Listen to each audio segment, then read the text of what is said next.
then? My first job as a fully fledged camera operator job was Teletubbies.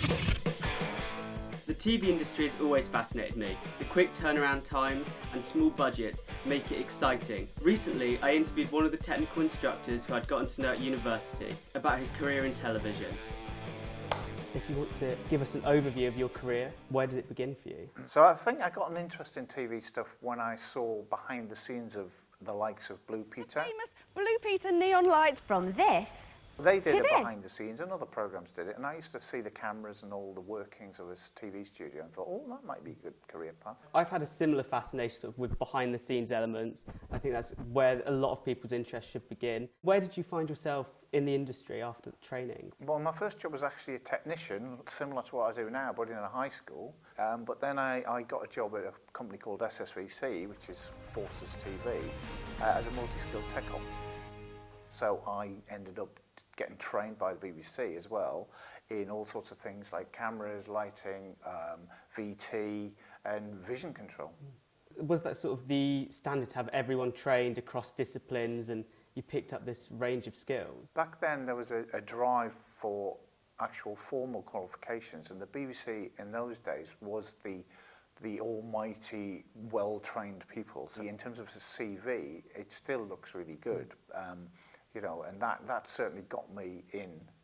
I wanted to get into cameras as full-time, so I left and went for a facilities company job. They provide cameras and crews for broadcast TV and corporate videos.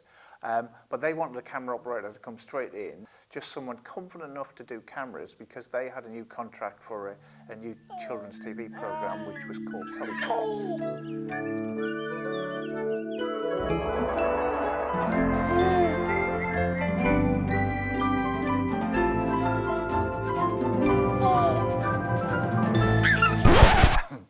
Yes, exactly. So did you work on Teletubbies then? Was My first job as a fully fledged camera operator job was Teletubbies.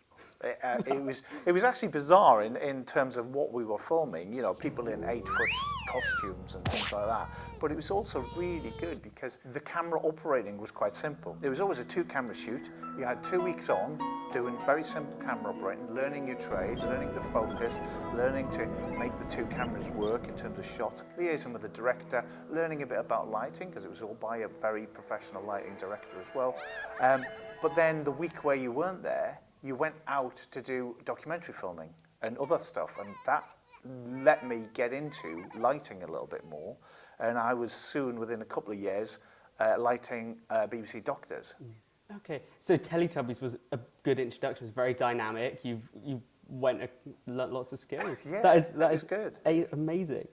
And then, did that pose any challenges for you?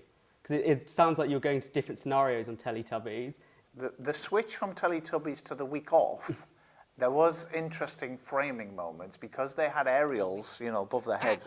You had to keep the aerials in. So when I would go and do a corporate interview, you'd be framing it for the... Yes. Amazing. The director would say, why are you giving it so much headroom? And you'd go, oh yes, sorry, it's not Teletubbies.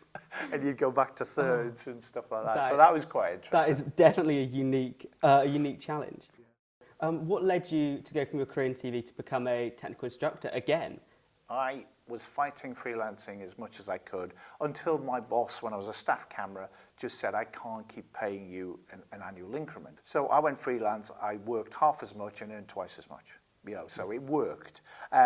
It wasn't me, I didn't like the having to find your own work, never like that. So I got regular work on Doctors and the Bill and all my corporate clients and documentaries, so I didn't have to do any of that. Getting to an age where I got married and we thought about having children came at the same time as the Bill ended, the whole series. So I was left thinking, what series do I try and get into now? And not having that sort of self-promotion aspect to my character, I thought, you know what, let's just think about a staff job again. Considering the landscape of the TV industry at the moment, if you were to start your career again, if you were back, how do you think it would be different? Have you even thought about that? Well, the strange thing is, I never wanted to be a DOP. You know, I ended up being DOP on Doctors and the Bill and things like that, doing all the lighting and that. I actually wanted to be a camera sports person. You know, just doing camera operating on football for the rest of my life would have been great. You go with wherever you can get a foot in the door and wherever your career takes you. And those people that know where they want to be might steer themselves. I went with the flow, and I loved lighting, and it was fantastic, you know, and I was one of the youngest DOPs, you know, in BBC daytime drama, certainly when I got a foot in the door there. But, you know, you can sort of gauge your career and push yourself in a certain direction if you're that type. But I just let it flow, and it was all good, and I've got no really qualms about doing that.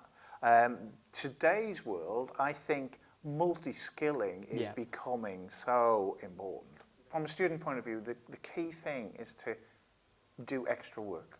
You know, the sessions we give, we can only do a certain amount. And the students, I think, that do well are the ones that join the societies and go out of their way to practice. Hopefully that will be decent. Yes, that is a good note.